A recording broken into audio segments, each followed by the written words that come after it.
दिनै नैबे बेंटलनि दाखालि बावै रुंसारि जालांनाय जोंनि दुलाराय बाथौ गौथुमनि गायसनगिरि आफादगिरि रुपनाथ बसुमतारी सारनि न'खराव जोङो खौरां लाफैदों आरो जोङो मोनसे दुखु फोरमायदों। बिथाङा सासे जोंनि बाथौ धोरोमनि आरो सासे माने गोख्रों जोंनि समाज सिबियारिबो सासे इन्टेलेक्चुवेल पार्सनमोन आरो बिथांनि जिउ गोमानायाव जोंहा समाजा गोबां माने सुफुंखौ हायै मोनसे खहा जाबाय आरो इन फिउचाराव जाहाथे बिथांनि न'खरनि साफ्रोमबो सोद्रोमाया मोजाङै थायो। जोङो बे दुखुथिया न'खराव जोङो बयबो फैनानै जोङो खौरां लाफैदों आरो जोंनि बिपिएफ हान्जानिफ्राय जोङो बिथांमोननि न'खराव अरायबो जोङो गसंफानो नाजागोन। बे खोथाखौ जोङो दिनै न'खरनि बयबो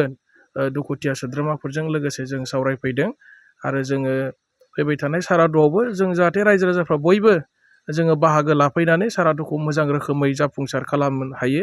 आरो बिथांनि जि मावनाय कन्ट्रिबिउसन जोङो बेखौ अरायबो रेसपेक्ट होनांगोन आरो साफ्रोमबो बाथौ सिबियारि रायजो राजा बिथांमोना जाहाथे बिथांनि माने जिउ सोलेरा आलो गोजोन थायो बिनि थाखाय बयबो जाहाथे आर'ज गाबो आरो बिथांनि जि मावनाय जों बेखौ मोनसे जारिमिन हिसाबै जाहाथे जों बयबो गोसोआव लाखियो आरो बिथांनि बुंलांनाय जि आदर्श निति बेखौ जाहाथे जोङो गोसोआव लानानै भबिष्यतआवबो जोङो जाहाथे खामानि मावलांनो हायो। आं बेखिनिखौनो बुंबाय।